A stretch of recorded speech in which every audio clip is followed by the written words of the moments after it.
Chapter 50, Scheduled Part. After all, there was the lesson to be learned from Yan Hong. Luo Nan had to consider the issue of plagiarism. In the end, the Wilderness Explorers Society was not the academic circle. Academic competition, contested ground, didn't seem to exist here. Instead, they cared more about practical results. The status of a psychic was exceedingly high without even taking into account the special circumstances of the present. As long as he stood his ground and displayed the functionality of his grandfather's results, no one would be able to strip away his grandfather's achievements. He considered things a few more times, but he still decided to place his trust with Octopus. He replied simply, "You can." Octopus burst into laughter on the spot. "Excellent. Then I will prepare the power of attorney form. The society uses a unified system, so we will need two people to act as notaries. Each of us will choose one person." "Who will you choose?" "Your secretary." Luo Nan was finally completely at ease upon hearing Octopus take the initiative to say these words. He thought of He Yuan's personality. Indeed, she would make the best notary and would agree to it. The family had already boarded the car right now, and the car drove off from the sanatorium. Luo Nan sat shotgun again, and he turned his head to watch the setting sun gradually turn blood red amidst the large buildings. He was silent for a time. A moment passed before he requested something of Octopus. "My grandfather is there. I ask you to look after him." Octopus naturally pledged to Luo Nan. "Be at ease. I never knew that there was such a god next to me before. Now I know. From now on, he's my grandfather too. I will be sure to visit him morning and evening, and attend to him properly." Cough. There's no need to follow my grandfather too closely with his current condition. Luo Nan was worried that Octopus was unable to think clearly, that Octopus would seize his grandfather as a treasure and interrogate him several times. I understand. It would be bad to disturb grandfather with his current condition. Then how about you let me see grandfather's records post-haste?" Octopus was currently in an extremely interested state. His thoughts were jumping around at lightning speeds. "Oh, right. I heard you mention that grandfather also had a large portion of his records lost. This is easy to deal with. Let's issue a mission in the society later. We just need to set the reward to be very high. For example, 1 on a point for 1 notebook. Do you think even President Aoyang would mobilize? Don't be scared about not having enough points. I can split the cost. Just give me a complete copy of anything related to drugs, and I will pay all the points okay." Luo Nan smiled from Octopus's passionate surge of details, but soon Luo Nan changed the topic to something else. "Oh right, let me ask something else, bro Octopus. For an ability user, it doesn't matter how crazy one's self-logic is as long as their self-logic is complete and can be verified, right? Of course, just look at those secret orders with their gods, holy sons and daughters, and first oblatums won. Their mysterious and magical abilities are way too overpowered. They're unstoppable." Octopus has spoken all of this in a single breath, but he immediately felt that part of it was wrong, so he rushed with some additional words. What's more important than a complete logic is the verification. The verification. If you can't meddle with reality, then you're just psychotic. You just believe you can meddle with reality. Now that's a serious mental disorder. Oh shoot. It looks like the things I just told you are things you find in the intermediate level seminars. This is beyond your scope. Don't let your imagination run wild. No wonder Octopus worked in the mental sanatorium. He was very keen towards these questions. He even worried that Luo Nan would let his imagination run wild without bound. Luo Nan, being at a young age and also being a psychic, made it so that misunderstandings could easily give rise to extremely serious issues. Luo Nan watched Octopus continue to give him advice and laughed. "Relax, bro, Octopus. I know. The most important task for me to do right now is to temper my body and achieve an equilibrium between my mental mind and fleshly body. Then through the dual channels of the mental mind and fleshly body, I shall slowly perceive this world to form an answer progressively. I shouldn't spend my time interpreting this world right." Good. Octopus didn't know that most of these words were pointers from Yan too. He immediately let out a breath of relief and greatly supported Luo Nan. "Excellent. You have wits, kid. One should move steadily, one step at a time. Indeed, your body is lacking some polishing. But that doesn't matter. You're still growing, man. When the matter with the human-faced arachnid is over, I will give you a set of training methods for the mentally enhanced. You will certainly achieve equilibrium in just a few years' time before your body finishes maturing. You will become an awakened when that happens from relying on the foundation I lay for you. You should naturally find success like a canal that is formed when water flows. Oh right, I'll send you the study notes I took in the junior classes back in the day. You can refer to them for now. There are a lot of very fundamental things in them, but this information will still be useful even if you become an extraordinary." Luo Nan took a deep breath. "Many thanks, bro Octopus." Luo Nan chatted a few more topics on fundamentals with Octopus before ending the call. Then he looked at the skies outside. The pitch blackness of night had already descended, and the road lights to the two sides of the high-speed electromagnetic track were like two endless dragons of light. They extended, dancing through the darkness. They seemed to merge together at the corners, but they would split apart in an instant. The dragons of light were harmonious and synchronous, yet they would find it hard to stay together forever. Luo Nan leaned against his chair. He stared absent-mindedly at the reflection of the two dragons of light. "One dragon is Grandpa, one dragon is me." "What?" Mrs. Luo Shuking, who sat in the back seat, was extremely sensitive to Luo Nan's soliloquy. Actually, Luo Nan had yet to speak a single word since getting on the car. He was silent for a long time, making Luo Shuking be highly alert. Luo Nan looked back and saw that his aunt was obviously very nervous. He had to do his best to put on a calm expression.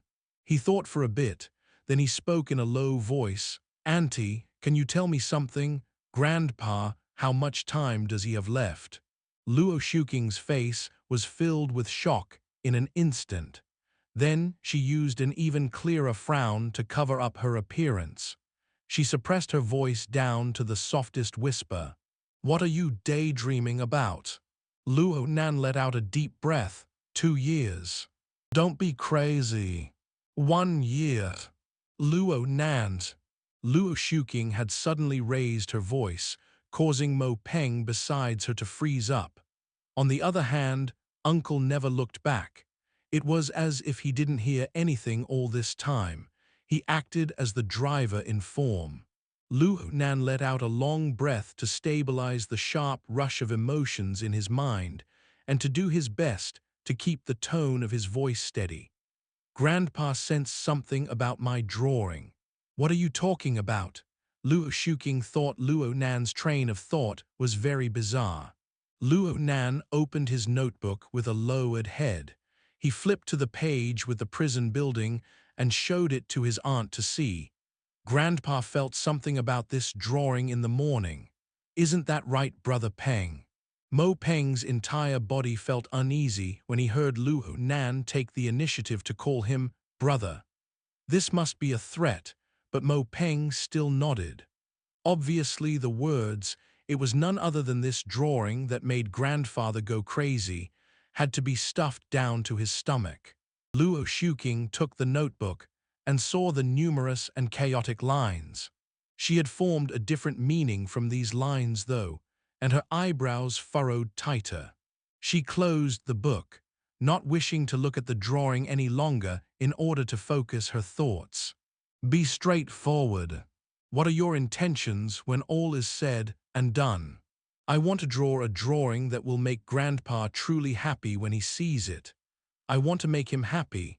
This is not easy to do. I will need time, but I just don't know how much time he has left. Luo Nan turned his seat around to be facing Luo Shuking directly.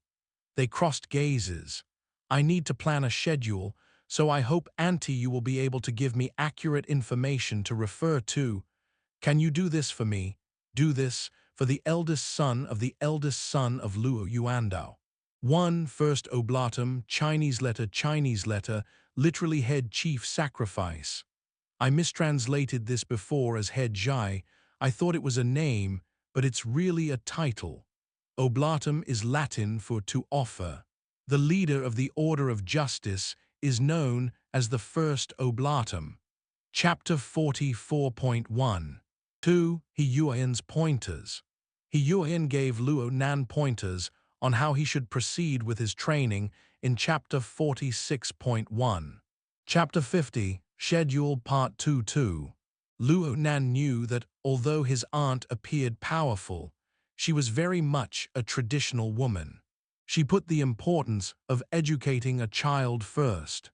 Her way of thinking was conservative, and she would often shift decisions towards the men of the family on certain principles and topics. Luo Nan was the sole heir of the Luo family. His aunt absolutely wouldn't be able to refuse just based on this fact alone. Luo Nan got what he wanted 2 minutes later, but now he didn't know what he should say to his aunt. He could only turn his chair around, and the car sunk back into silence once again. Luo Nan used his flexible e-ink screen to thumb through his grandfather's diagnosis records. There wouldn't be any clear and timely conclusions in these records, but there would be hidden meanings between the words and lines. Luo Yuandao had multiple complications in functionality occur from the pathological changes in his nervous system. He had lost the functionality of several organs at the present, so he laid in an extremely dangerous state. In fact, he completely relied on drugs and medical devices to keep him alive. In the eyes of a doctor, it was already quite the miracle that this old man was now able to walk, able to speak, and able to get angry. There would ultimately be a day when the intense stimulation of drugs would no longer be capable of surmounting the essentials for life, the failed organs. Who knows when this man's scales of fate would start tilting? Perhaps all it would take was a slight increase in tolerance towards a certain drug. Then the balance would be broken, and everything would become irrevocable. Everything could be simplified into 3 words. At any time. Beyond all expectations, Luo Nan wasn't that shocked. It seemed that things ought to be this way. Some information came from the Hexia once again. It was still Octopus. Octopus had sent Luo Nan the study notes he had taken back in the day. They were all on the junior-level seminars he had participated in. He had written down the key information. Inside was a fundamental set of training theories for the realization and maintenance of equilibrium between mental mind and fleshly body. It was extremely typical and practical. Naturally, Octopus's intention of giving Luo Nan these notes was to give him some direction. Luo Nan skimmed through the writing, getting a general understanding of the notes as he flipped through its entirety. He saved these notes in the favorites folder within Hexia for later use. His body leaned back against his seat, and his gaze was cast outside at the two parallel dragons of light. The courses of these dragons of light were the same, but they would never be able to converge together. This was the way things must be under the rationality and rules of the normal world. If he were to draw something using the line of thinking of an ordinary person, his grandfather, a serious schizophrenic, would never be able to truly have the same interpretation towards the drawing. 5 years of time. Luo Nan had spent a lot of time trying to use the logic of normal people to decipher his grandfather's theories. He even tried explaining it to normal people, even tried to convince them. But now he understood clearly. Grandfather's world of logic had completely departed from the dimension of normal people. What business did he have towards worldly reputation and justice? What grandfather needed, or at least what Luo Nan believed he needed, was a definite, an open, a proper, and an unmistaken interaction. Only then would everything begin.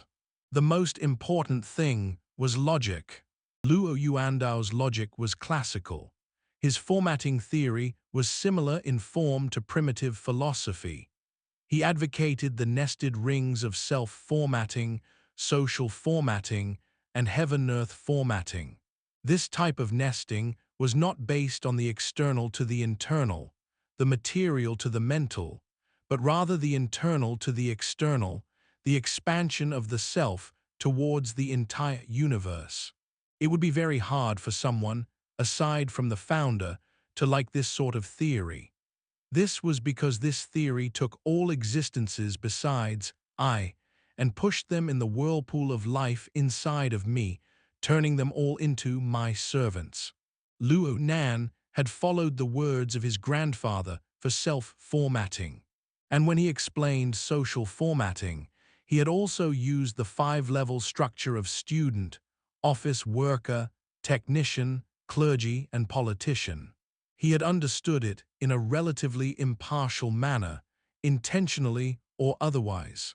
But social formatting followed a formula that Luo Nan had yet to discover. It was not a clear-cut model.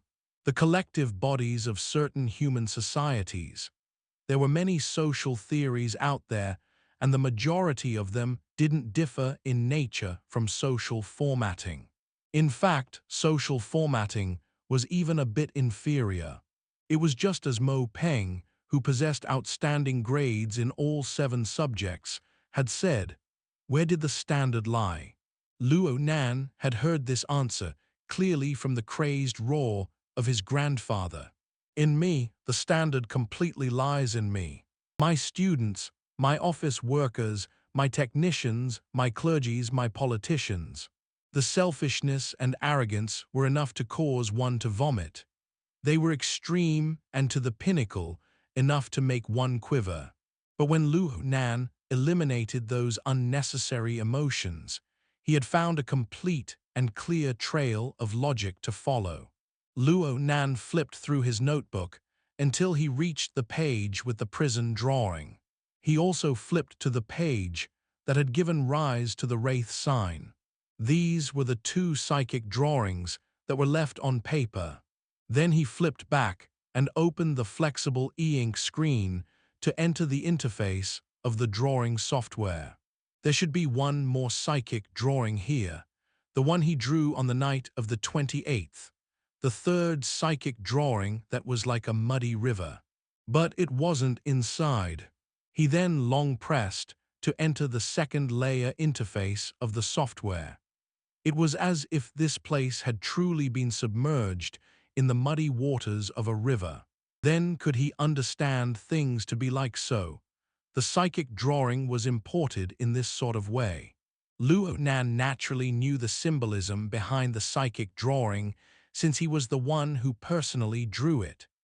The muddy river waters were the turbid flow of emotions wielded by the human-faced arachnid, formed from the convergence of emotions of countless humans. It seemed that there was no one capable of breaking away from these dusky and muddy waters. And within this turbid flow, the human-faced arachnid engaged in its hunt. Luo Nan stared at the 5-layer pyramid-shaped structure. Humanoid sketches were densely packed inside. Although they were arranged neatly like playing cards, they were inexplicably hindrances to the eye. He trembled subconsciously for a moment, like something was passing through a sieve. In an instant, the muddy flow of the interface turned even more muddy and turbid, as if it was being stirred by an enormous incorporeal hand. More importantly, the several hundred playing cards didn't follow the functions of the interface to get reshuffled. Instead, the cards scattered all around. The thousand of humanoid images were like passengers of a capsized boat drowning in the water. They poured out from the 5-level pyramid, and they struggled, floated, and warped within the muddy waters. Luo Nan was undisturbed as he watched all this happen, and he arrived at the appropriate conclusion. Everyone's struggling within the turbid flow of emotions. A simple sketched portrayal is meaningless in regards to the social format. I believed I had to classify them into different categories, but actually this had no use at all.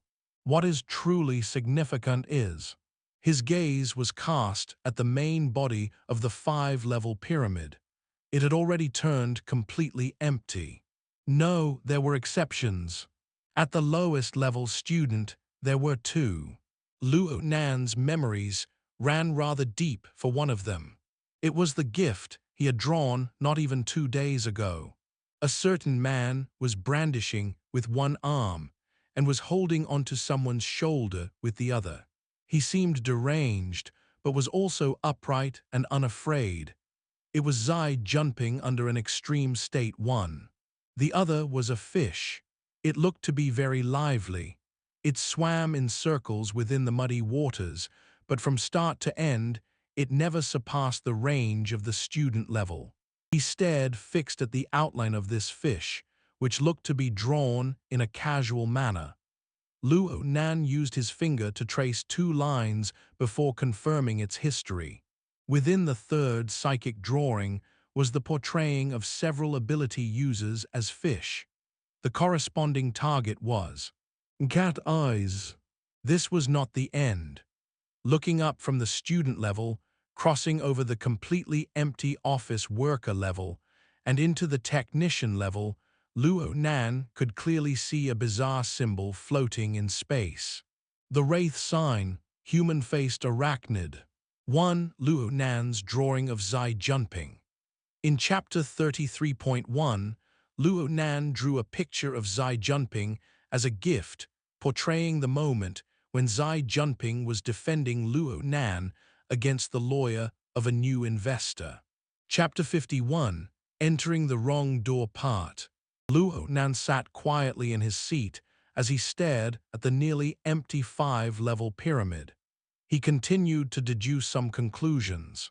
It is the same pyramid, but the contents that remain inside is as different as night and day. It should be because the standard is completely different. The stratification I had early before was a simple reproduction of the structure of society. Anyone could be arranged within it. But this sort of structure didn't have a clear-cut and accurate position for each individual. It's like a mass of parts piled together. No matter how much I demanded its completion, it wouldn't be assembled into a complete and functional machine. It was meaningless. Today's stratification has a simple and crude standard, whether or not it belongs to me. Under this simple logic, all existences that are unrelated to me are wiped away. As for what's the criteria for being related? Obviously, one must have a direct relationship with my self-formatting in order to be brought into this system. As layers and layers of logic propelled his thoughts forward, the software interface continued to change. The heavily chained crow was like a giant python that moved about inside and outside the 5-level pyramid structure. But no matter how it moved, it maintained connections with Zai Junping, cat eyes, and the Wraith Sign inside the structure. The heavily chained crow symbolized "my heart's a prison," the concretization of the self format. Luo Nan had used the heavily chained crow to annihilate a clone of the human-faced arachnid on Zai Junping. Cat Eyes had suffered the countermeasures of the heavily chained crow when she had impinged upon Luo Nan during his divination with the psychic drawing. As for the Wraith Sign, it had been under the heavily chained crow's control from beginning to end. These scenes flashed one by one in Luo Nan's mind, and he made a footnote from his reasoned conclusions. Of course, differences existed between these three. These differences were reflected in how they were partitioned between these levels. Zai Junping and Cat Eyes were in the student level. According to formatting theory, they did not contribute to the social format. Instead, they were learners who received teachings in a unidirectional manner. Even though Zai Junping had gotten Luo Nan out of a predicament emphatically, even though Cat Eyes released her deep memories for Luo Nan, these only happened after they entered the formatting system. Their inclinations were undergoing changes.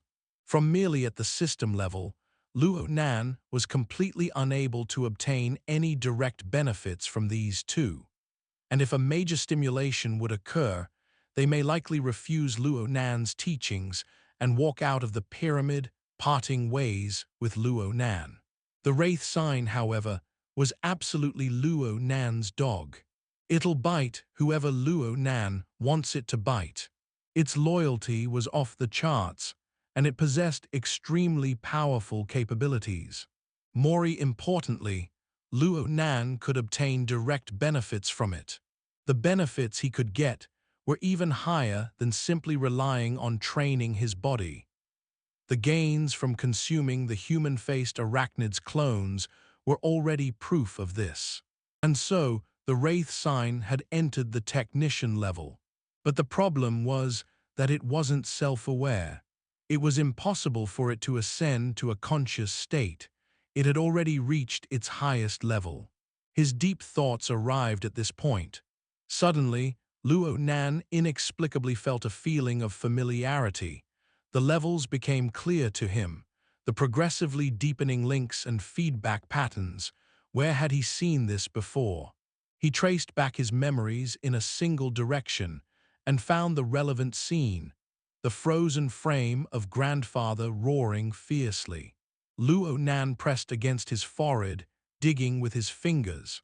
Then certain words suddenly smashed into his brain, lingering around and difficult to be dispelled. Shrine, holy nation, new god, old god, god, god. Within the crazed speech of his grandfather, the frequency of words related to God was extremely high, and these words were held in core positions of the speech. If it was the past, Luo Nan wouldn't pay attention to this, but now his scope was broadened wide. It would be hard for his thought process to remain simple. He closed his eyes, connecting into the psychic wave network via the hexia and entering into the interface of the professional society. Then he searched for the item secret order to look up relevant information on the structure of these organizations. Soon, a large quantity of information surged forth. It seemed that the filtering function of the AI installed in the society's psychic wave network wasn't that impressive. Luo Nan could only search and comb through the data with difficulty until he found this sole section that drew his attention. The overwhelming majority of secret order founders have been unavoidably influenced by current existing social culture. In the beginning, they often refer to ancient myths, mainstream religions, and historical legends to build the basic structure of their sects. They even model things off of novels and games, smearing their sects with various fantastical flavors, yet they set up strict rankings. The concrete ideas are myriad in diversity. Let's refer to the secret orders that have existed for at least 10 years. One must admit that a convergence in nature has appeared in a very large degree, a degree so large that it's shocking. Most notably is the structure of these organizations. The three major world secret orders all practically agree by chance to divide their internal members into 4 rankings. They may call these rankings by different names, but the implications of each are very similar. I will take all these secret orders and explain it as a unified whole. Shallow believer, devoted believer, mad believer, favored. As the name implies, the cultists of the 4 levels have different degrees of devotion and dedication towards their gods. And there are also differences in the favors and awards given by their gods. The facts can be verified. These gods, these first oblatums, have real and true offerings, demands, and feedback from each and every ranked disciple that are strictly determined by ranking. These organizations possess similar but strict and feasible logic to form systems that are stable even until today. Luo Nan only read half of it, but he already felt that this article matched really well with his ideas. It answered his questions precisely, so Luo Nan took care to look at the author's name. He never thought that it would be a familiar one. Bamboo poles. In case this wasn't known before, this was the skinny and tall person that was in charge of the intelligence work on the night of the 28th. Luo Nan remembered that this person was all smiles, but his words were actually quite sharp. Luo Nan's impression, deepened for this person's explanation, corresponded with his own situation.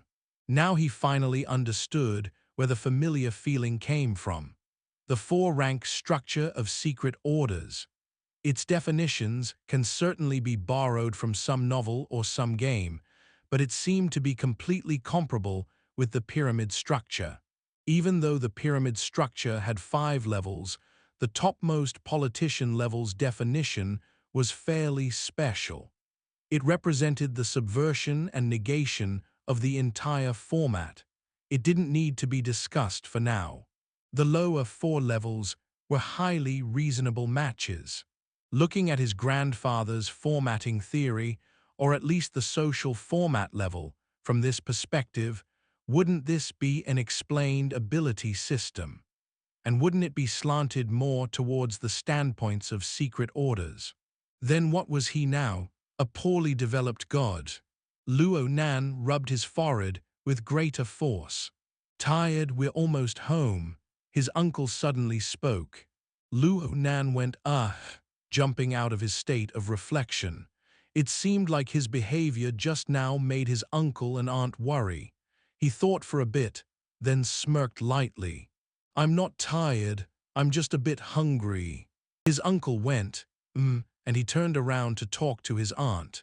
It'll be late to make dinner when we get back.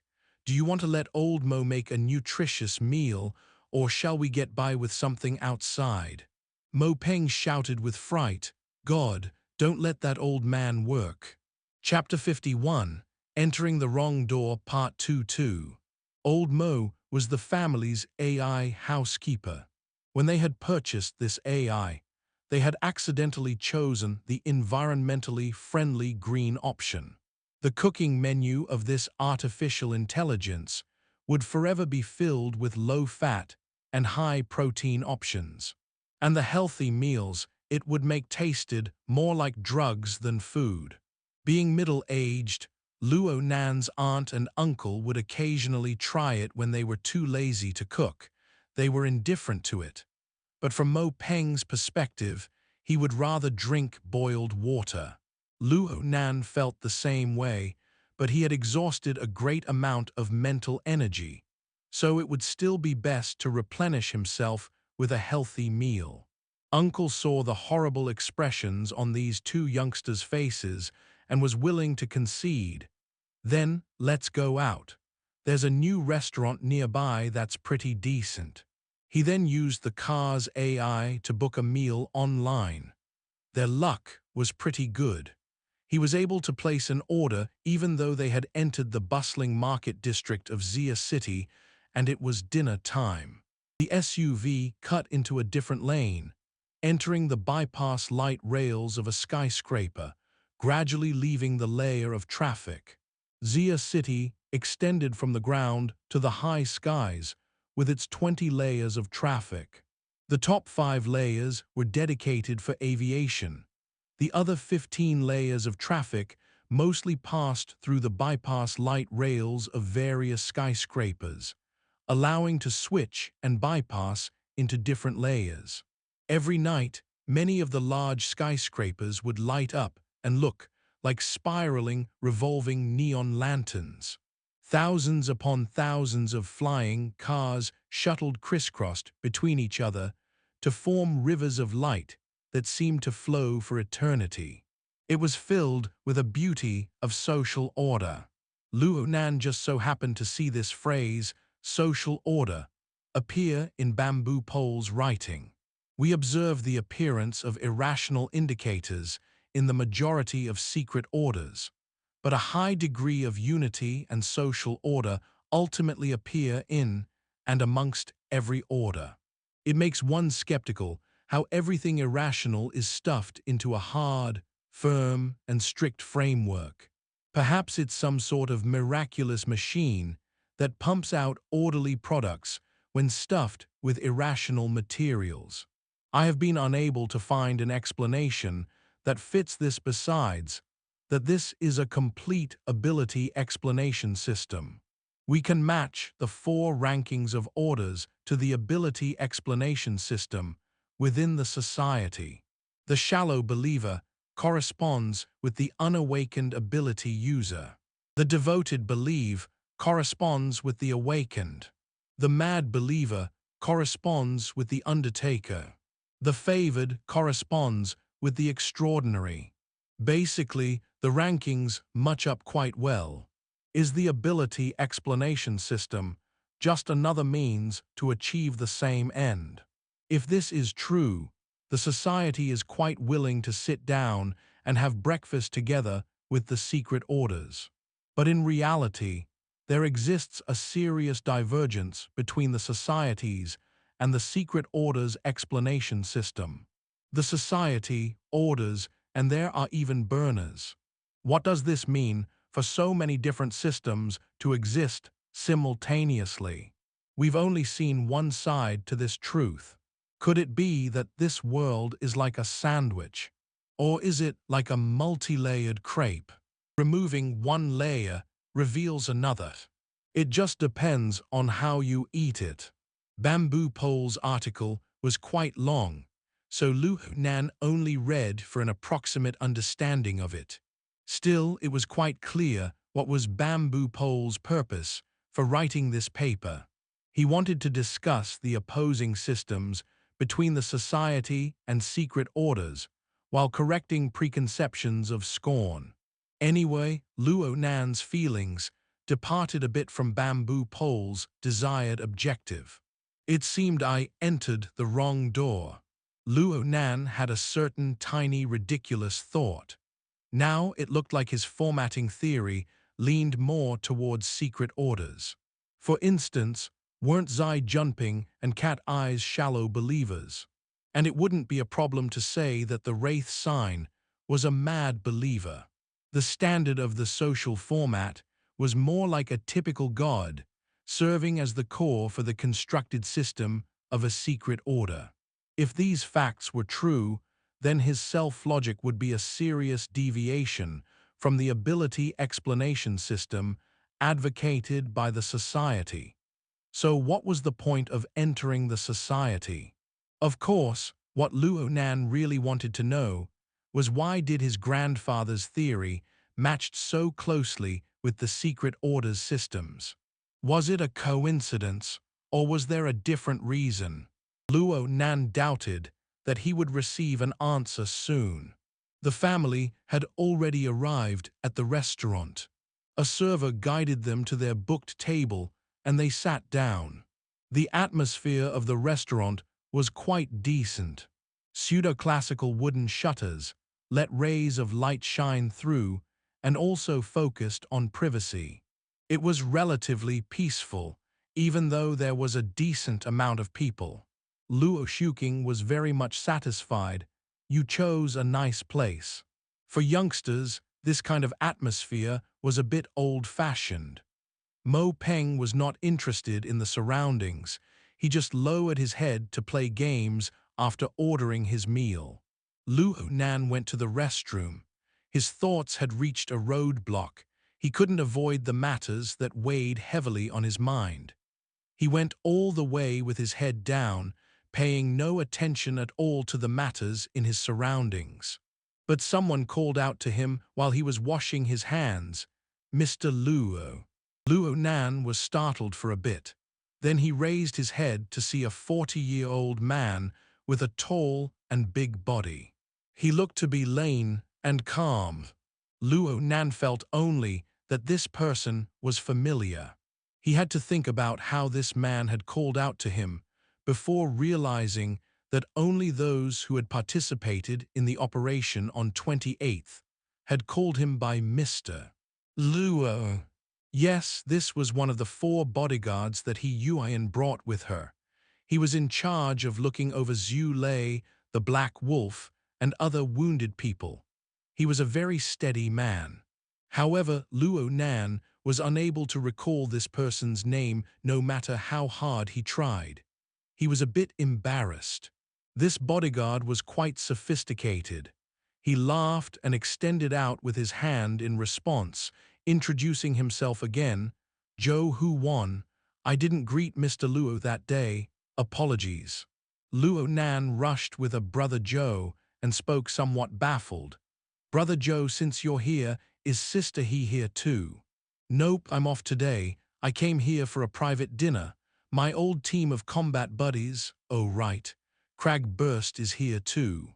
Huh. Luo Nan had a much deeper impression towards Crag Burst, a fellow society member. This valiant close combat expert acted as his protector during the operation. Though he didn't encounter a chance to display his skills, that 2-meter tall buff giant gave off quite the feeling of safety. Luo Nan had even added him as a friend, using the hexaware. "Your combat buddy. We saw each other before, but we weren't deep friends. However, now we're familiar with each other." Zhou Hu laughed and invited Luo Nan. "Mr. Luo, come over and join us." "Not this time. Tell Crag Burst I wish him well." Luo Nan was not good at these sorts of exchanges. He said these words and was just about to leave when he turned his head, and saw Mo Peng's short and stout body make his way inside. Mo Peng was shocked for a moment when he saw Luo Nan clearly chatting with this middle-aged and large man. However, he didn't think much about it. He called out to them and then went to relieve himself. It would be awkward for Luo Nan to leave now. He faced Zhou Hu with a laugh. "That's my older cousin." Zhou Hu understood, leaving first with goodbyes. As soon as he left, Mo Peng came next to Luo Nan to wash his hands. He spoke through grimaced teeth. "You met someone you knew. Dad did too. This place is evil." He hadn't finished speaking his words when someone else came in. Luo Nan was standing with his back faced against the door at this time. That person saw Luo Nan from behind straight on, as well as the side of Luo Nan's face in the mirror, and that person suddenly trembled, turned around, and walked out. Mo Peng just felt that things were really weird. "We're all guys here. Can he still say he went in the wrong door?" 1. Zhou Hu Chinese letter, literally Zhou Tiger. Chapter 52, Yan Yongbo, Part 1-2. As Mo Peng's voice faded away, the person who had just left came charging back in a hurry. He made his way inside with a lowered head. It seemed like he couldn't hold on any longer. Mo Peng felt that this person was absolutely weird, so he started laughing. Luo Nan had the vague sensation that he was the reason for this person's bizarre behavior. He swept a glance at this person's face and saw that he was quite young. He wore old-fashioned gold glasses and looked to be like Bro Octopus at first glance. However, this person had shiny hair and smooth skin, looking to be a bit effeminate. He looked familiar, but Luo Nan was unable to recognize him. In any case, it would be bad to block someone off at the urinal to interrogate them. Luo Nan could only keep this person in the back of his mind as he and Mo Peng exited the restroom. They continued their conversation in a smooth manner. Who's the person Uncle met? Was he from work? He looks like a rich person. He brought a bodyguard and a lawyer. Seems like he came to talk business. He looks to be quite young. Mo Peng could only recall this much. The two strolled down the hallway at a pace that was not urgent nor slow. Then footsteps rang out from behind them. The young wrong-door man had just left the restroom and was walking in the same direction as them, but he ended up going into a different room midway. The distance was just right. Luo Nan released his mental senses to see what was going on inside the room. Right when he was sizing up each person's face, a sentence struck his ear. "This place is evil. We talked about him, and now he's here." Who? The one we were just talking about. The one who nearly choked Li Zhu Cheng to death and who entered into the Order Club. Oh dang, that nut job. Luo Nan couldn't refrain from touching his face. Luo Nan had already advanced past the range of his senses after hearing the last sentence, but it should be fine even if he didn't hear the rest of it. He finally recalled who that spectacled male was. He was one of Zai Junping's good-for-nothing friend. His name was probably Liu Tao too. He was the one who initially described the Darksider life form. Luo Nan was quite familiar with 2-3 people within the room. He should have met them all face to face on the warship, and they're probably the small group of rich kids. Luo Nan just didn't expect that he would become a bit famous within that circle, even if it was infamy. He no longer paid attention to these people, and he entered the large hall with Mo Peng. Dialogue still continued on within the room. While it was true that they were the circle of rich kids, a more accurate description would be that they made up most of the key members of the construction society. They were only missing Li Zhu Cheng, who was resting in the hospital. They were supposed to be having dinner with the manager of their co-financer, the Rainbow Fund 3. But the manager was running late, so they had yet to start dinner. They were bearing it with pain, so all they could do was to shoot off gossip to keep things alive. This kid's relationship with Zai Junping is not clear at all. I heard that Li Zhu Cheng called the Broken Souls group to gang up on him the day after 4. Not only was he unsuccessful, he was also sent to the hospital by Zai Junping 5. I think you have it wrong. How come I heard that this matter had something to do with Lion Jiyu? Have you seen Zai Junping and Lion Jiyu hang out together in the past 2 days? It seems like that relationship is already over. Then the host Lang Ding 6 stood up at this time.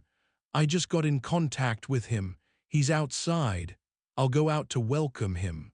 Liu Tao stirred out with a problem. His happiness soon died down a bit. This kid is quite the big shot. We don't even know his name or what he looks like even up until now. It's all right as long as he knows the procedure behind the Rainbow Fund's official seal. Lang Ding laughed and called a few people to go with him. They headed to the large hall. Luo Nan and Mo Peng had already entered the large hall at this time. He saw the 4-person table that his family had booked in the far distance. It was actually full, and there was even one more person standing up. Mo Peng rolled his eyes upon seeing this. They're still not done chatting. They can't be joining us for dinner, right? Luo Nan walked closer, and the pseudo-classical shutters no longer blocked his view.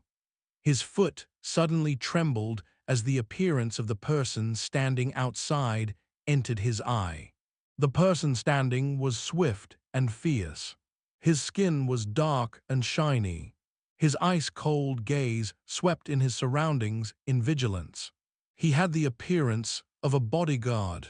When Luo Nan's gaze swept across, the dark-skinned bodyguard reacted at the same time, casting his deep and cold gaze over. It was that dark-skinned man he saw at Gia, the Burner 7. Luo Nan's eyebrows creased slightly. His pace paused a bit, then he increased in speed as he walked directly over. He saw who the other two people besides his aunt and uncle were sitting down. One was the lawyer he had seen on that day. Another was a man who looked to be around 30 years old. He had a handsome appearance and seemed to be laughing, but the creases on his face made it obvious that he maintained a serious expression all year round, causing his smile to appear stiff and distorted. He also gave off a bit of an inexplicable cold air. But what gave one the deepest impression was located near the rim of this man's eyes. It was an abnormal appearance of the color of blood entwining with tendons and muscles. It made a stark and demonic contrast with his smile. That's right, this man's eyes were crimson red. As the distance drew closer, Luo Nan drew a step closer to confirming that the atmosphere in the booth was absolutely abnormal. Uncle's expression was calm and Aunt's expression was as deep as water. Neither spoke a word. There was no trace of happiness of a reunion between old friends. That red-eyed man was also silent. The voice that came out of the booth was the elitist accent of Lawyer Zhu. I am temporarily unable to explain the intentions behind Mr. Yan's last-minute proposal to transfer. However, with my professional foresight, I believe that there are many mechanisms at play. Luo Nan and Mo Peng already walked right outside the booth at this time. The dark-skinned bodyguard had stared at Luo Nan all this time. Luo Nan didn't feel much from this openly cold gaze, but Mo Peng could no longer take it. I say that there's something wrong with this atmosphere. The red-eyed male saw them at this time. He waved his hand, indicating to Lawyer Zhu to stop. His gaze turned and fell directly onto Luo Nan's face. He paused a bit, but took the initiative to stand up and crack a smile. This smile was extremely grotesque.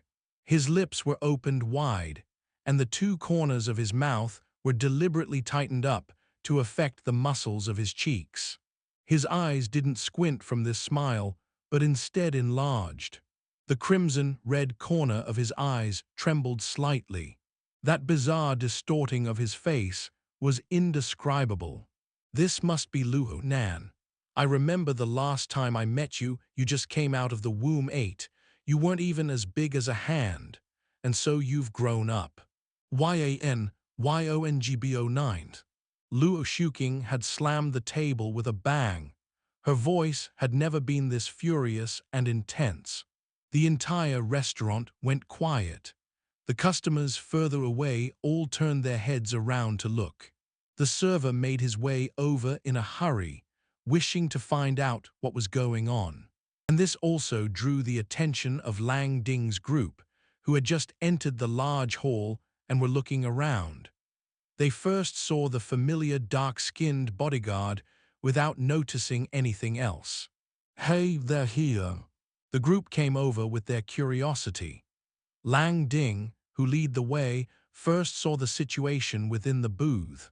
His gaze flitted across from Luo Nan's face and fell onto the red-eyed man's face. His expression changed colors in an instant. He cried, "Yan, Professor Yan." The members of the Construction Society's committee followed behind him. Some were at a loss, some were stupefied. But all those who were able to recognize this face had this thought run secretly in their mind. This financial backer, his schemes run so deep. 1. Li Zicheng Chinese letter Chinese letter Chinese letter. Literally Li excel at learning being choked. Luo Nan sent Li Zicheng a hypnotic suggestion to stop breathing when Li Zicheng had destroyed his flexible e-ink screen on the warship in Chapter 9.2.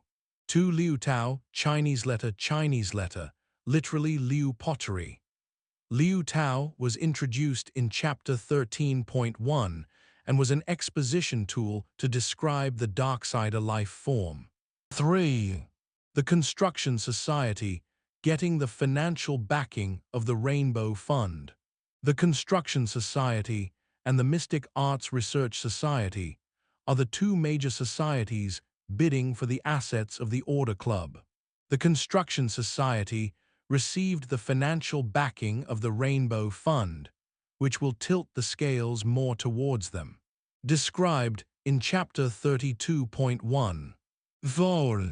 Li Zicheng's attempted revenge. Li Zicheng hired a group of thugs to go beat up Luo Nan, streaming it live after he kidnapped Lion Yu, Chapter 19.2. To watch the result together. Luo Nan gets saved by a mysterious person who runs off chasing the thugs, Chapter 20.1-2. Luo Nan he meets this person, Zhu Lei, later on, and they become friends. 5. Zai Junping, Chinese letter, literally Zai handsome peaceful, sending Li Zicheng to the hospital. Zai Junping rescues Lion Yu and beats up Li Zicheng in Chapter 20.2. 6. Lang Ding Chinese letter, literally Lang Cauldron. Lang Ding is the chairman of the Construction Society and was introduced in Chapter 32.1. 7. Dark-skinned man, Aka Hai Lionpi, Chinese letter, literally dark/high-skinned face. Luo Nan encountered this burner the first time back on the warship, Chapter 16.1. Luo Nan meets this person again at Gear in Chapter 32.1 with the lawyer of the Rainbow Fund. His full name was given in that chapter. He was first mentioned in the story as Old Hai in Chapter 12.2 and was seen working under Yan Yongbo on the warship. Later, Luo Nan Chinese letter, literally Luo South. Coming out of the womb.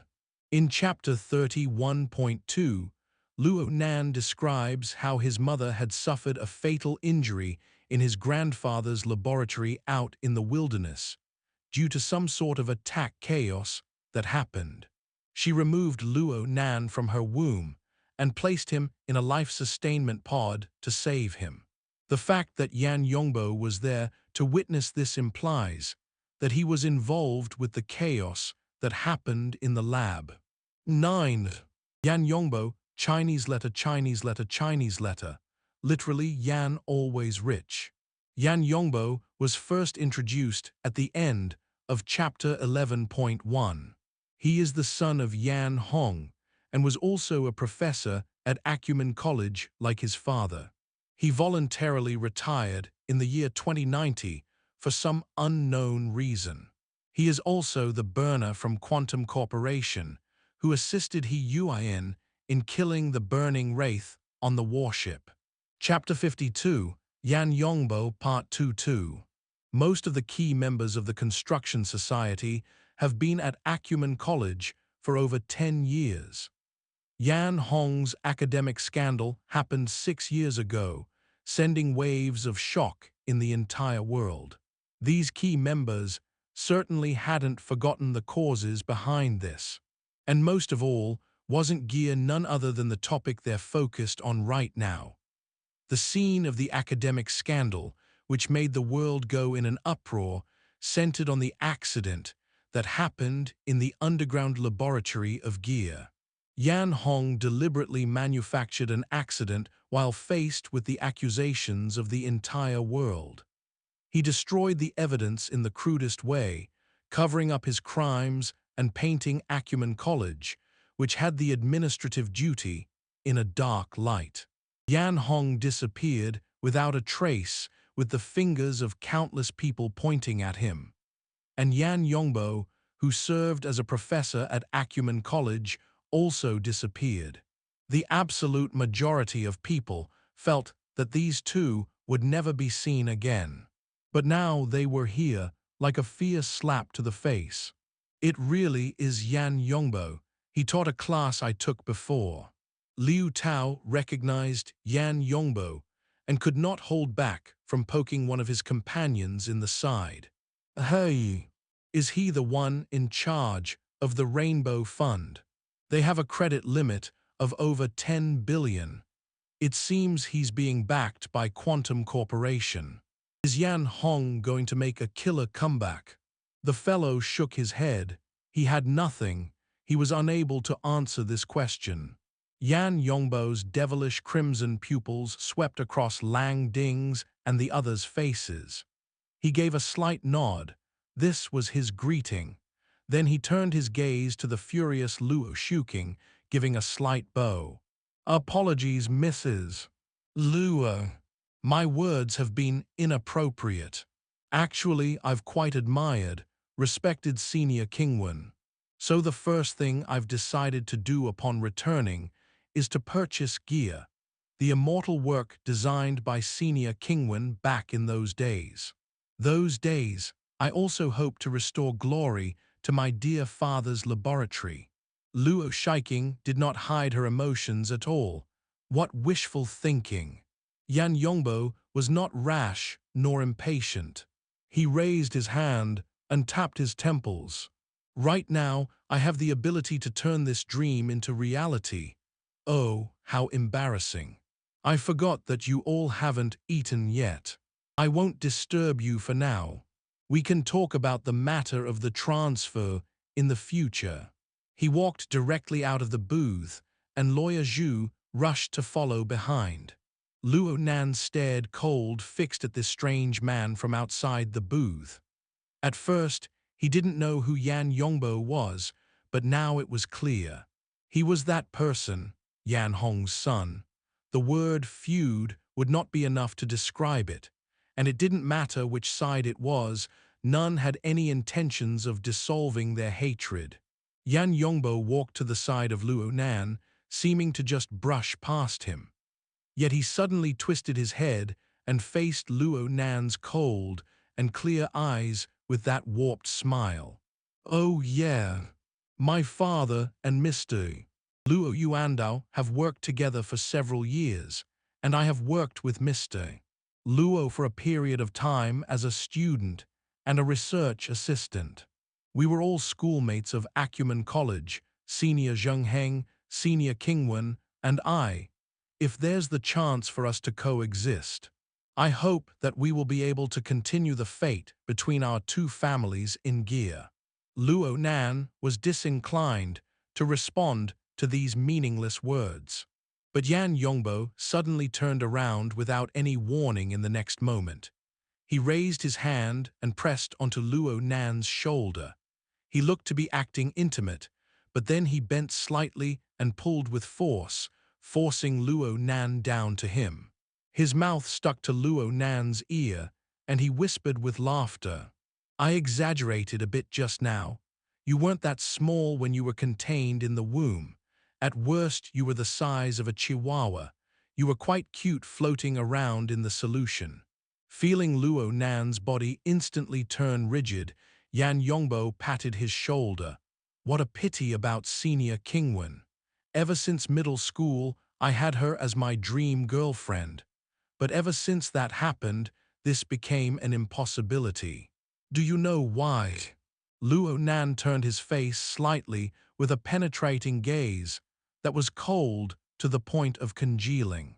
But this had no effect whatsoever towards the warped smile on Yan Yongbo's face. It's too easy for me to make mental associations. As soon as her face flashes in my mind, I remember her pile of rotted flesh and bones. Some string snapped within Luo Nan's mind in this instant. The heavily chained crow wished to pierce out of his body amidst a crackling vibration to pierce through the skull of the man in front. But a scorching force of fire came first out of Yan Yongbo's body. It penetrated into Luo Nan's reined neck like a red-hot blade, cutting everything in its path. Luo Nan's thoughts froze in this moment's brush with death. The heavily chained crow didn't come out, and the words of Yan Yongbo pounded into his eardrum one by one. Look, this is none other than the archetype format. This is what it means to be a burner. These are true results, and what you all have is worthless. These are the words that I wasn't able to tell your damned father back in the day. I now give them to you. Yan Yongbo released Luo Nan's shoulder and laughed just like that at the top of his lungs. He just left.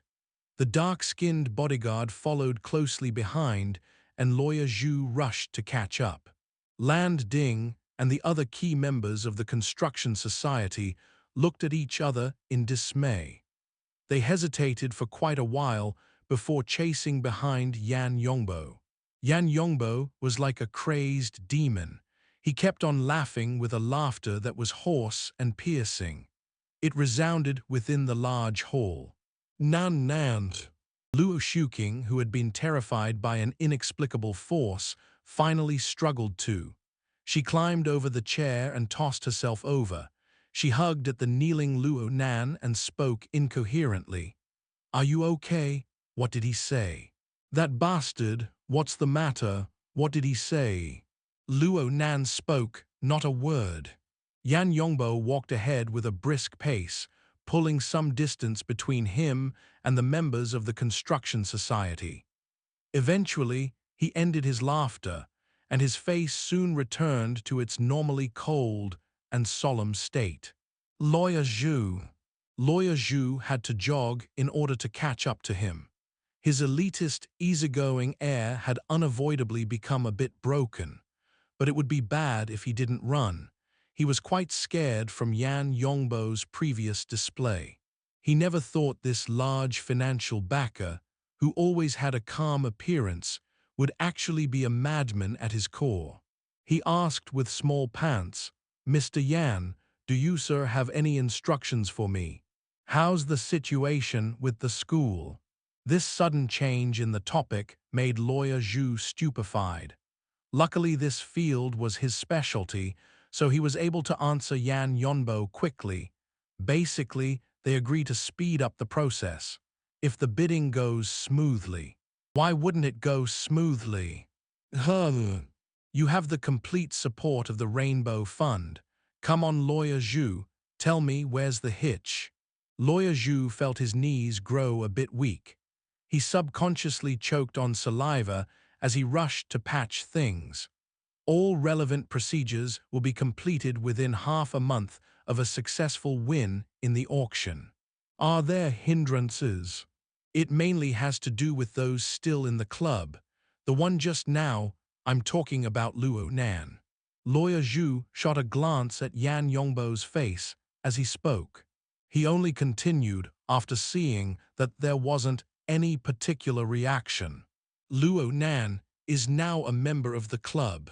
He doesn't have the authority to make decisions, but he has the authority to apply for reconsiderations. In other words, he can use some doubtful procedural grounds to drag the time out. Of course, this won't hinder present conditions. We can handle things simultaneously. Yan Yongbo had suddenly turned around and grabbed Lawyer Zhu by the collar, glaring at him. "Lawyer Zhu, do you know what the present conditions are?" Lawyer Zhu was scared stupid. He shook his head intensely. "Do you know how many earthquakes have happened in the past 10 days in Xia City?" He continued, shaking his head. 15 times. You don't even know this, and yet you dare to talk about the present conditions. Lawyer Zhu was already made completely stupid by Yan Yongbo's logic. Fortunately, Yan Yongbo released his hands at this time, letting out a sigh. Apologies, my brain was a bit excited. Help me think of how to handle things right now. Right now my mind is full of kill, kill, kill. This isn't too good, right? Chapter 53, Hunter Part 1-2. Since Lawyer Zhu and Yan Yongbo stayed behind, Lang Ding and the others were able to catch up. Yan Yongbo did not acknowledge them. Instead, he used glared Lawyer Zhu fixed in place with his serious eyes, hoping to receive an answer. Lawyer Zhu's knees were really growing weak now. His heart was already captured by the exploding emotions of regret and fear. He was able to confirm now more than any other time that this fellow Yan Yongbo was not a normal person down to the bone. Yan Yongbo was abnormal. Lawyer Zhu was willing to admit that he himself was extremely ordinary. How could Yan Yongbo say something like, kill, kill, kill, in front of others? He wanted to block up Yan Yongbo's mouth right now to prevent him from spitting out those murderous words. He did his utmost to suppress his mind for the sake of this, striving to cook up words. Mr. Yan, maybe we can change one of our methods. If we want to prevent him from using his authority of reconsideration, it would be best to terminate his identity as a member of the club. Yes, I know this is not possible, but there are a substitute means. Yes, there are other means. A person's potential was unlimited under pressure. A whole new idea really did pop up in Lawyer Zhu's mind. Yes, we can let him step back. We just need to prove that Luo Nan has some kind of direct relational interests to gain with the auction. Then we just need a single hearing in order to shut him up forever. Lang Ding and the others had already surrounded them at this time, taking up the majority of the corridor. They wanted to call out, but Yan Yongbo wouldn't even look them in the eyes. Instead, he had quite a bit of interest in Lawyer Zhu's words. He asked, relational interests, for example. For example, we can question if Luo Nan has some secret agreement with the Mystic Arts Research Society. After all, the timing of him entering the club was too much of a coincidence. We can certainly make an issue about this. Yan Yongbo nodded slightly. Excellent, but where's the evidence? No, Mr. Yan, this was just an example. Lawyer Zhu was within his field of expertise, allowing him to finally regain his confidence. His voice grew a bit louder. We can take a more proactive approach. Your intent to transfer you just mentioned, now that's an excellent entrance point. I don't quite understand the circumstances behind it. It seems like it's related to some patents. Yan Yongbo's expression didn't change. He gave a slight nod, more or less. Luo Nan's a direct blood-related party. He's the inheritor by law. Correct, it stems from his grandfather. Then, if you sir don't mind, we can use your personal identity to file a lawsuit against them. As long as the court accepts it, then there will be a relational interest between Luo Nan and you, sir. And since you're the person in charge of the Rainbow Fund, you're a crucial person in the auction. Then following, Luo Nan's every action would be called into question in regards to the auction. They can be considered personal motivations. I believe that based on these grounds, the school will produce a very sensible decision. It doesn't matter what Luo Nan does. It'll all be useless. Yan Yongbo rubbed his chin upon hearing Lawyer Zhu. That's true. His heart will be filled with anger, yet he'll be powerless. This would be quite excellent. Did he make it through? Lawyer Zhu let out a breath of relief secretly. Lang Ding and the others finally got the chance to greet themselves, but they found themselves to be in awkward positions. They heard these two discussing a plan to target Luo Nan, finding that nothing was taboo for them. It must be known that they were in a public context. There were many people in the restaurant sticking their heads out and looking around because of the unexpected event of before. There were also people coming and going from the private rooms down this corridor who cast curious gazes over. For example, there was a 2-meter-tall giant with a red face from being drunk. He leaned against the wall and rashly turned his head over to look. His large size would make it hard not to be noticed. Yan Yongbo didn't care about this. He was extremely calm right now. I am very sorry for just now. Some private grudges of mine were touched upon, and I somewhat lost myself. I've made everyone humiliated. Not a trace of madness could be seen from Yan Yongbo right now. But the more he was like this, the more people felt how bizarre and unpredictable he was. In the end, it was Lang Ding who mentioned, "Let's talk after we enter the room. Let's have a good few drinks as a welcome back for Professor Yan." No matter the thoughts of everyone present, everyone nodded their heads in approval. The group of people immediately gathered around Yan Yongbo and entered into the private room. The atmosphere looked to be extremely warm. In comparison, Luo Nan's family was in a more difficult situation in the large hall. Many people were casting sidelong glances due to the matter that just happened and due to Luo Shuking's near loss of emotional control later on. The lobby manager even came by to ask if they needed assistance. He probably felt that Luo Nan's family was in a weak place due to the conflict just now. Luo Shuking was about to call the police, but then her husband restrained her. She just barely suppressed her mood, so Luo Shuking didn't feel like talking at all. She just wanted to go home immediately. No, go to the hospital. Luo Nan's current state made one far too worried. His head was lowered from beginning to end, and he had yet to speak a word. From Luo Shuking's understanding of children, she felt that Luo Nan's entire self was situated in an extremely gloomy state. But his emotions were repressed. It seemed that he could explode out at any time. What she was most worried about was this. Would Yan Yongbo's provocation influence Luo Nan's mental condition? Right when Luo Shuking was restless, Luo Nan opened his mouth and said, "I'm hungry." Then he picked up his chopsticks to dig into the meal placed on the table. This wasn't an especially polite action, but at least he displayed a rational behavior.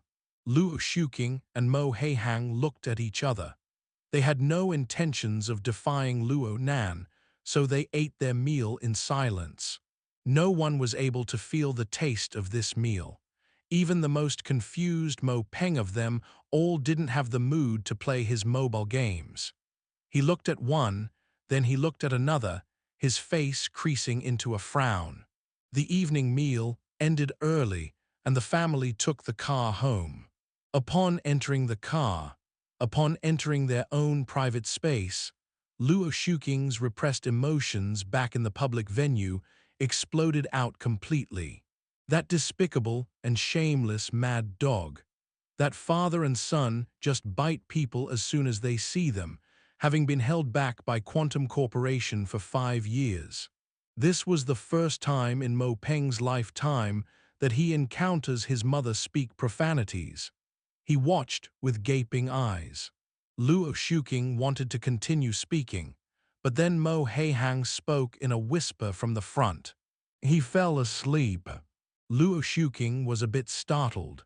She leaned forward slightly and saw Luo Nan leaning against the shotgun seat, looking like he was sleeping. The words she had in her stomach were stuffed back inside. This response from Luo Nan was abnormal no matter how one looked at it. The married couple looked at each other face to face once again. They could see the worries in each other's eyes. Luo Nan could only apologize for his uncle and aunt's concern. Actually, he wasn't sleeping. He just wanted things to be quiet for a moment so that he could comb through his thoughts. But now his emotions were boiling from the bottom of his heart. How could he calm down? After being disturbed over and over, he could only turn his thoughts to a different direction. He activated the external neuron, and the second layer interface of the drawing software opened on his retina. This interface clearly had a subtle corresponding relationship with his mental plane. The muddy river waters surged with waves to form into a vortex, seeming to display his undulating and surging emotions.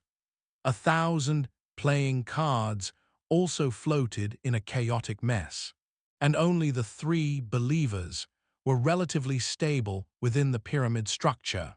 Luo Nan's gaze cut across Zai jumping and cat eyes without pausing. In the end, his gaze fell upon the Wraith Sign on the technician level. And now, above the Wraith Sign, there sparkled a dazzling red light. Chapter 53, Hunter Part 2-2. The red light indicated that the Wraith Sign was consuming. It was consuming none other than Luo Nan's rebellious rage. The Wraith Sign consumed the negative emotions of humans to grow. It lay within Luo Nan and was restricted by the heavily chained crow. It was impossible to harm Luo Nan's strength, but the intrusion of these intense emotions was tantamount to releasing the restrictions of the Wraith Sign by one level.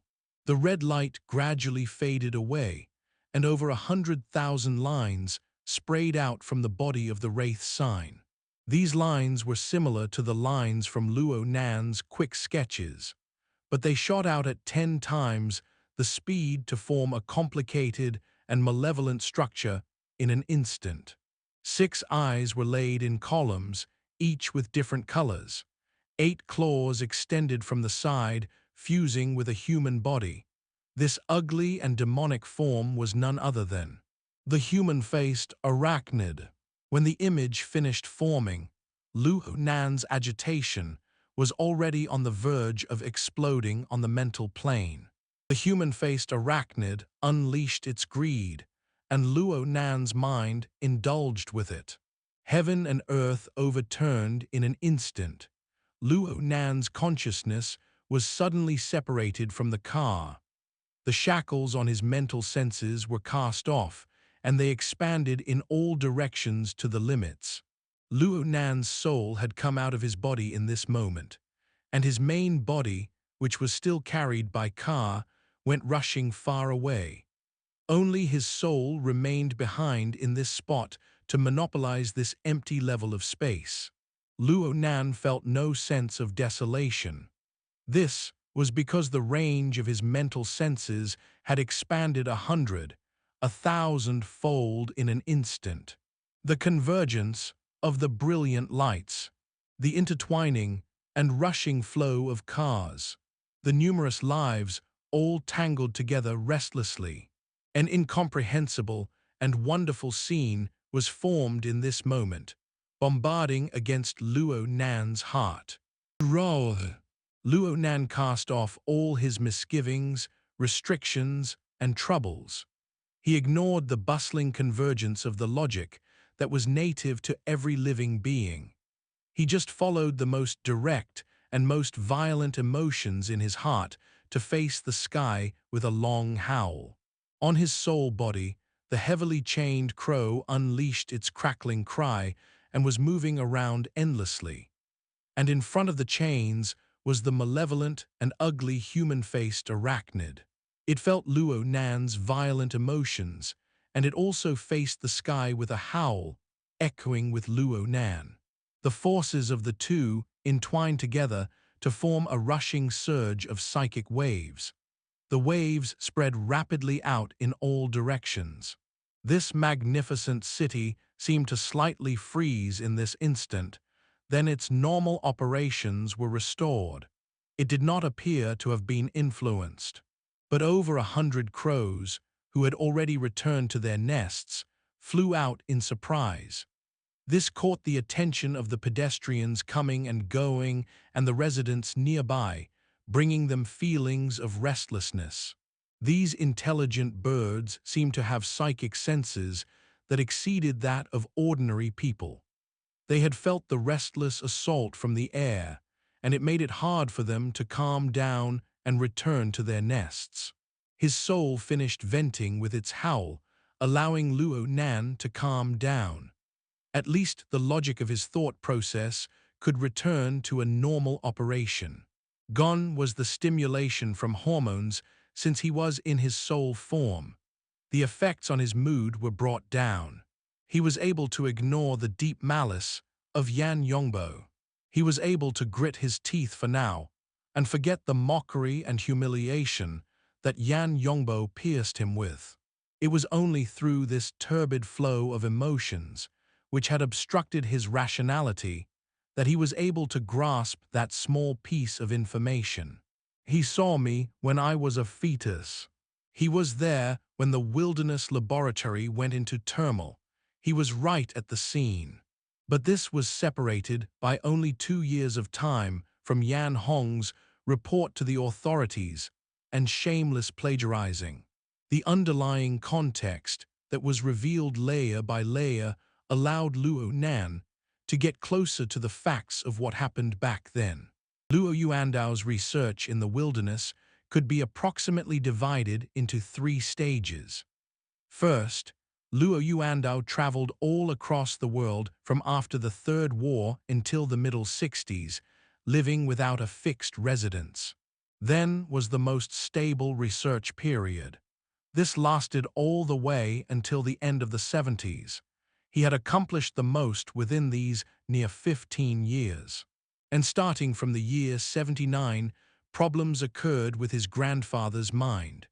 Then there was also the turmoil that happened in his grandfather's laboratory base.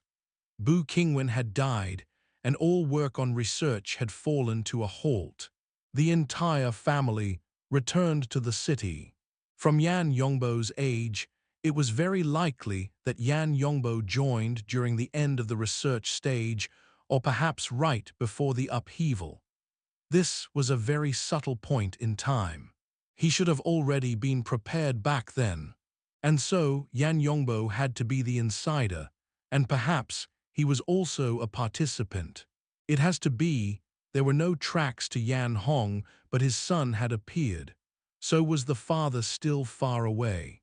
Luo Nan's soul was submerged in the city lights when a feeling inexplicably leaped out from his heart. This feeling gradually grew clear. So I actually still have the chance for revenge. A vain and empty struggle for honor was bound to be a dry and tedious path. But before tonight, Luo Nan had no other option. But now the situation had changed. Luo Nan suddenly broke into laughter, a laughter of pure emotional joy. This was yet another subtle connection to his main body. His main body was far away in the SUV, separated from his soul by over 10 kilometers. But there had always been the psychic aura of senses that remained from beginning to end. As long as these senses were not severed, as long as he hadn't reached past his limits, he would still be able to achieve a few-minute interactions. This information wasn't baseless. Luo Nan looked at the human-faced arachnid controlled by the chains. This vicious and ugly dark-side life form kept its obedience constantly. Yet there was an unending flow of energy that contained some information and came transmitting over. This information combined with the implementation and practice that Luo Nan had personally performed to give Luo Nan a new conclusion. Luo Nan's central thoughts gradually grew clear. It would have been impossible to achieve his current level of an out-of-body state. The method of expelling his soul out by force was the same as scattering the soul to be condemned to death. He was able to maintain this state due to the human-faced arachnid's rashness in pulling him out and the support from the energy transfer.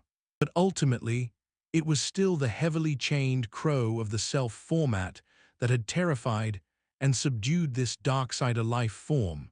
allowing for this wonderful setup to materialize. This sort of situation was just like from folklore. He was like a demon tamer or summoner using evil forces to call and enslave a demon. This allowed Luo Nan's thoughts to come to an understanding. The self-format represented control. To use one's own strength for life and death fighting would be quite stupid. The most proper choice would be to tap more into the capabilities and powers of the summoned creature that was the human-faced arachnid. What a pity, right now he barely had a summoned creature. This was just the Wraith Sign transformed into a clone of the human-faced arachnid. It would be hard to display its powerful strength. But he could only make do for now. Luo Nan's mind arrived at a decision. His soul body floated onto the back of human-faced arachnid. The demon slave beneath him rose up without a sound and locked onto a direction. Then it leaped through the empty air. A distance of over 100 meters was covered in a flash. This was far faster than when he was on the warship. Luo Nan's mind became free. He was just about to diligently experience this sensation, but then his heart stirred, and he was immediately met with a sheet of darkness. The flapping of wings came from low in the sky, crying with caws. It was a very large crow. It came from behind, but didn't approach closer once it had reached a certain spot. It just flew spiraling around. It gave off the feeling of being bewildered. Zinc 1. Luo Nan's mental senses enveloped across, and in the end, he was able to confirm that this was none other than the crow pet he used to practice hypnotism on. Luo Nan observed the surrounding area in greater detail, and sure enough, it was quite familiar. His family had been going back to the city, so they just passed the River Wu district. It wasn't that far to the Blue Bay community. The howl of his soul just now had actually startled Ink into action. It had heard the call of its master, so it had flown here in a hurry. 1. Ink. Ink was first seen in Chapter 1, delivering a test tube to Luo Nan. Chapter 54, Metal Bug Part. It said that the intelligence of crows exceeded that of a 7-year-old child. It was unknown whether it was due to being gifted or due to the result of being subjected to the frequent hypnotism, but Ink's intelligence clearly exceeded that of its species. Its intuition and reactions were also excellent. It spiraled for several rotations without seeing a trace of any person. Then it descended down to a protrusion from a large skyscraper to look in all directions and caw over and over. Clearly, it was using its usual methods to get Luo Nan's attention. Luo Nan's soul body was about 700 meters away at this moment. He saw how Ink was acting, so he stirred telepathically. The heavily chained crow crackled with its call, and psychic waves clustered together to be launched towards Ink. This was originally just an experiment, but Ink was clearly quivering. The feathers of its body raised straight up, and then it immediately twisted its head. It couldn't see anything in the darkness, but it still flew up after a moment's hesitation. It flew over to the location of Luo Nan's soul body. When it came here, it began to spiral in a glide. It really did seem to be able to feel Luo Nan's existence. Good boy. Luo Nan was quite happy, and he tried to use this completely new method to communicating with Ink. And sure enough, the results were several times better than just using pure hypnotism. Most especially was the feedback he received from Ink. It was more direct and clear. There was a great psychic connection. The 6 otherworldly eyes of the human-faced arachnid adjusted their views. It seemed to be paying attention to the newly arrived companion. Of course, the human-faced arachnid intrinsically didn't have self-awareness. This was only an effect from the bidirectional relationship with Luo Nan.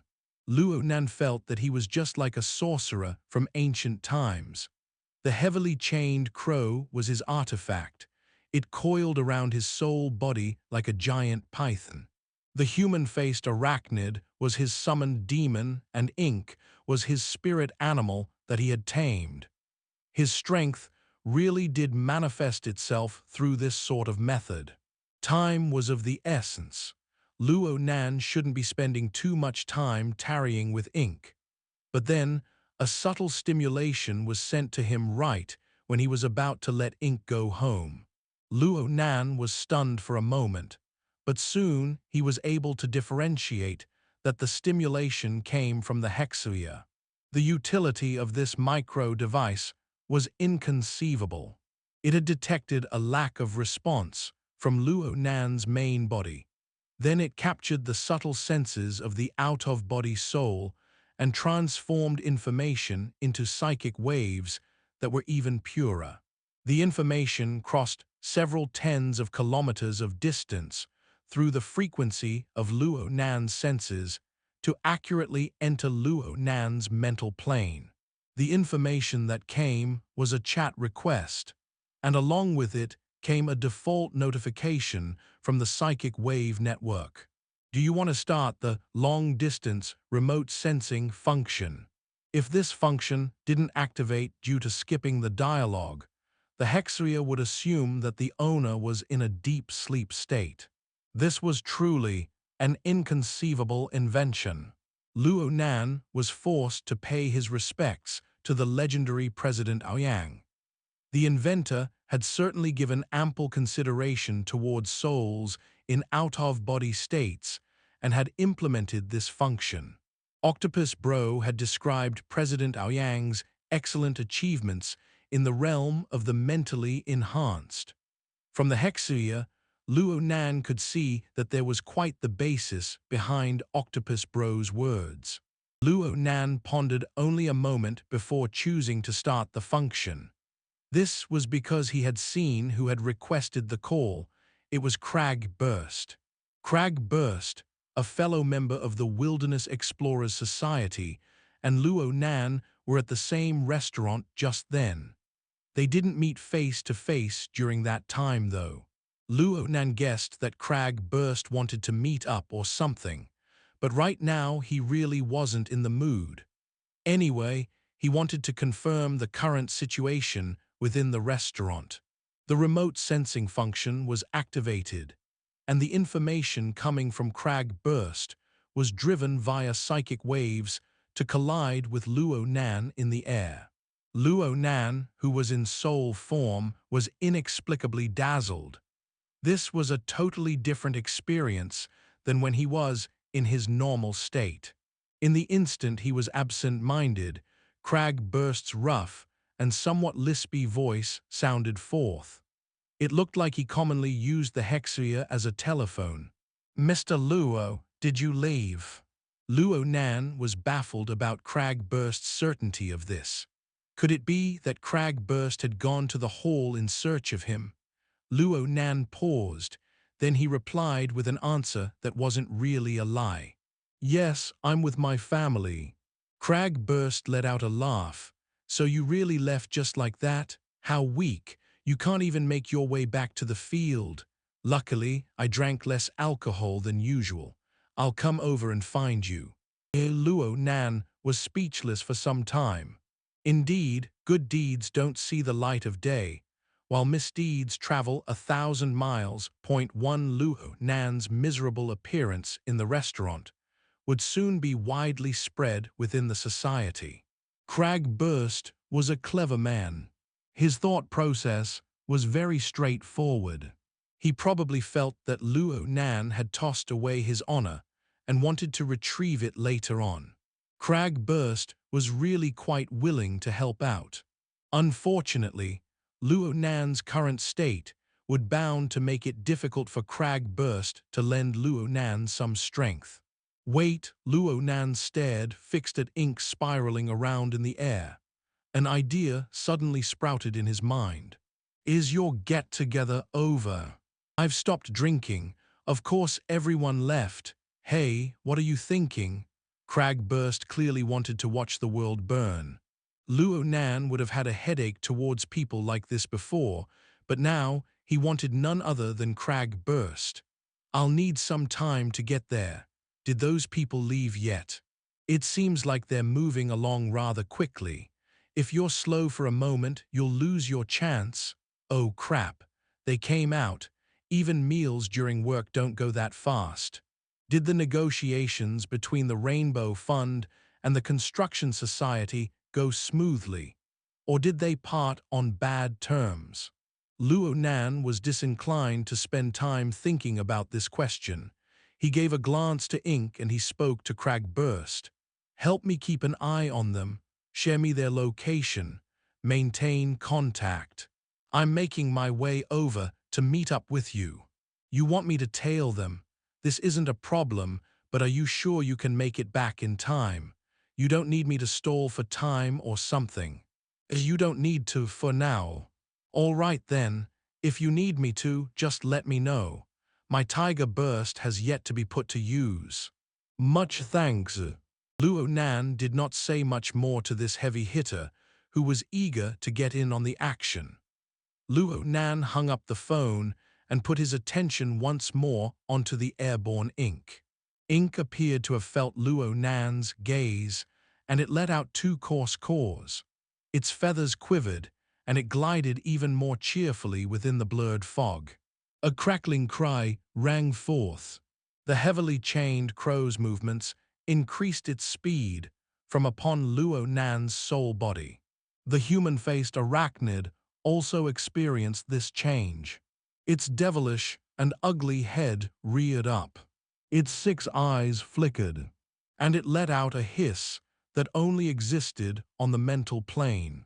There wasn't truly nighttime in Zia City. All sorts of neon lights constructed a spattered sky exclusive to night. The beat of revelry mixed everywhere, permeating into the hearts of every roaming person.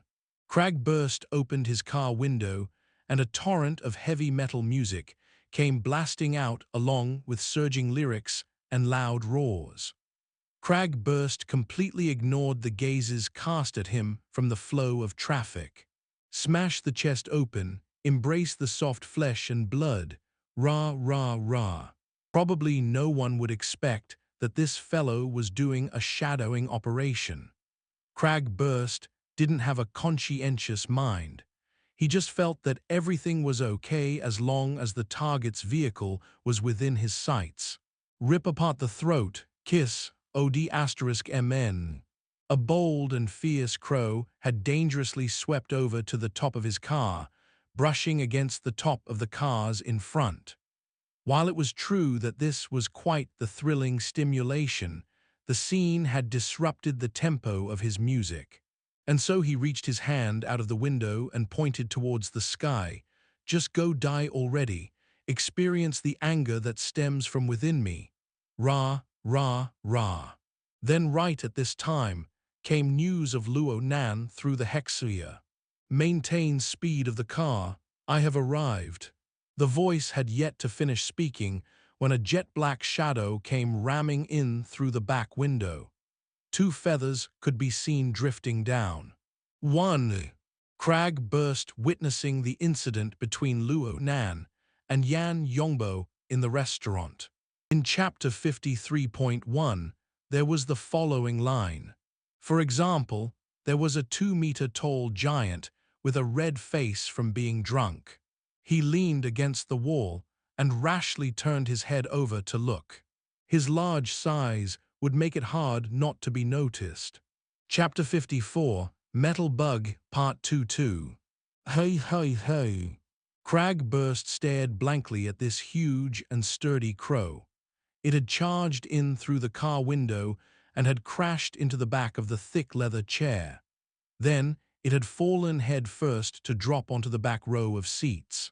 The 2 feathers, which had been scraped off, floated within the breeze at the back of the car. They twirled a bit before being blown back out the window, but the unexpected guest had remained behind in the end. Mr. Luo. Yes, it's me. The crow straightened itself and cawed twice with a sound that was sandy and coarse to the ears. It matched quite well with the heavy metal that was blasting in the car. Of course, real responses would come from the Hexia. It was beyond Crag Burst's expectations. Crag Burst never thought that the one who had arrived would be in this form. He overlooked how the sharp claws of the crow had already scratched through the exterior of the leather seat. His eyes were bulging wide as he sized up the crow up and down. The mentally enhanced do have many skills. Would you be a summoner? Do you share senses with this bird? Yes, things are more or less like you say. Since Crag Burst had spoken this much, Luo Nan took the chance to acknowledge this. He was able to avoid looking for other reasons that may be riddled with holes. Though hey, looks like a lot of people are underestimating you. To be able to psychically connect to a living being, share senses. This soul-splitting is a high-level skill. There are no gifted on that level, and even awakened would find it hard to do it with finesse. Most instances are quite vulgar. Crag Burst frowned. He was a musclehead, so he detested the indirect methods of using separate manifested bodies to do work.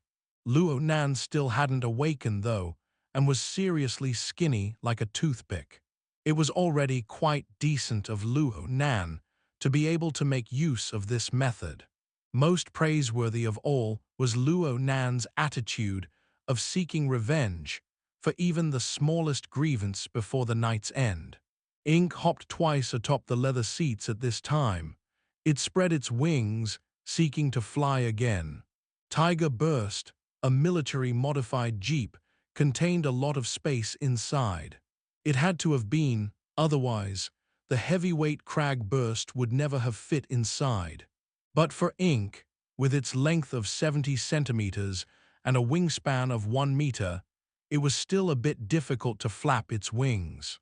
Ink flapped twice, but was unable to produce sufficient force. Crag Burst watched with cheerful laughter. He extended his hand over, let Ink grab on tight, and released Ink onto the central console. Here, the view here is the best. Do you see them yet? They're ahead of us by 2 cars. It's the blue van. Ink's talons hooked onto the edge of the control console to stand rather quite stably. Its jet black eyes stared, fixed at the target vehicle in front. It watched with extreme concentration. How about it? Need me to do something? Crag Burst wanted to have some fun from the very beginning. No, not for now, Luo Nan replied simply. Crag Burst was a bit disappointed. Now he couldn't really scream his song, so he had turned bored. He ended up chatting randomly. I originally thought that you were going to ask Vice President He to help out, and that you were going to ask Joe Hu for help before you left. So you really didn't contact them. Why do I need to find Sister He? Luo Nan was somewhat speechless. Could it be that he gave off the feeling of being the sort of person that came running for help when being bullied? Whatever, Yuan wasn't his parent. In any case, this military woman was the type to do official business using official principles. She would come to look down upon Luo Nan if he were to ask her for help with personal affairs. This is my personal matter. I won't rely on other people for help. Brother Crag Burst, I thank you very much for tailing them for so long. Leave the rest to me then. What? You're just going to kick me aside? Crag Burst was displeased. It looks like you're not going to make your move tonight based on your appearance. Yes, this involves a complicated legal case that happened over 10 years ago. I want to gain a deep understanding. My primary goal is to investigate. Crag Burst was still unwilling to give up. Are you sure? Your bird spent all its effort to fly its way over here. Can it catch up to their car? The flying speed of the Corvus frugilgus was just ordinary among birds. Even though ink had been trained by Luo Nan, giving it a better constitution, its speed was only about 70 kilometers per hour. It was not very likely for ink to catch up to the car through the smooth and precise flow of traffic if no traffic jams appear. The thing was that Luo Nan never expected ink to be able to do such a thing. He let ink come over to show off in front of Crag Burst's eyes. He just wanted to find an excuse is all. His true task of reconnaissance would still be reliant on other methods. Luo Nan's soul body had been floating above the flow of traffic while he was chatting with Crag Burst. He avoided doing close-distance contact with the awakened Crag Burst and advanced forward in sync with the flow of cars. His senses, which exceeded a range of 500 meters, had already enveloped the interior of the target's blue van. A penetrating scan had already swept across twice. However, this low-key blue van had an exterior material that seemed to be quite complicated. Every time Luo Nan tried scanning, interference would always appear, making it hard for Luo Nan to ascertain the number of people and the positions of people inside. With 2 attempted instances resulting in failure, Luo Nan's heart raised in vigilance. The car was still running very smoothly. It seemed that his reconnaissance had been far too direct. The warning system within the van had been triggered at this time. It didn't make a noise, but instead illuminated with a dazzling red light. The dark-skinned bodyguard, who sat in the driver's spot, had his eyes turned thoroughly cold. His gaze swept outside the window. Darksider life form, Yan Yongbo, who had been resting with closed eyes, slowly opened his eyes. But then the warning light suddenly went out at this time. Yan Yongbo couldn't help muttering to himself, "Is it possible that we've entered the territory of the human-faced arachnid? Or is it that we've caught the interest of some powerful out-of-body soul? We've been tailed." The dark-skinned bodyguard suddenly said these words and activated the projector equipment at this time. The real-time satellite video of the surrounding area appeared. The car's AI assimilated the relevant video with the van to automatically combine them together. Its high-speed analysis soon displayed a few suspicious targets. The most probable target was marked by an eye-catching red circle. It was an eye-catching and domineering military-altered Tiger Burst. Its volume was like a small armored car. It could really speed off in the wilderness with its rough 4 wheels. It appeared out of harmony within the bustling city. This car was always following us ever since we left the restaurant. And the monitoring system shows that someone inside the car had mentioned the words blue van. The military, this kind of aggressive tailing style, really did look like something a proud and dauntless soldier would do. But then Yan Yongbo squinted his eyes for careful observation. Through the high-definition picture, he was able to capture a large crow beneath the car's window. It was clearly not an ornament. How interesting. Look deeper into it. Oh, wait. Right now we're near the River Wu district. Yes. Then let's use a different method. Yan Yongbo rubbed his fingers slowly, then he pulled outwards. A fine, soft needle was pulled inexplicably out through the skin of his fingertips. The scene was uncanny beyond compare. The soft needle had thick and thin hairs coming out of it. Its length was only about 5 centimeters long, and it looked to be a sort of metal material. But in the hands of Yan Yongbo, it was like kneaded flour. He kneaded the soft needle twice, and when he opened his hand up again, the soft needle had turned into a metal beetle the size of a grain of rice, as if by magic. The car's window opened, and with the snap of Yan Yongbo's fingers, the beetle was ejected out the car. Tell Jack that it's time to upgrade the hardware.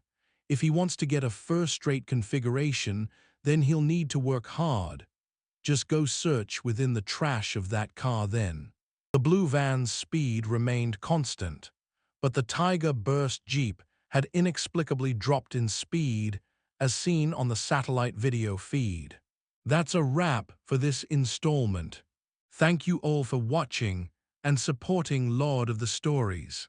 If you enjoyed this tale, please hit the like button, share it, and subscribe for more amazing stories.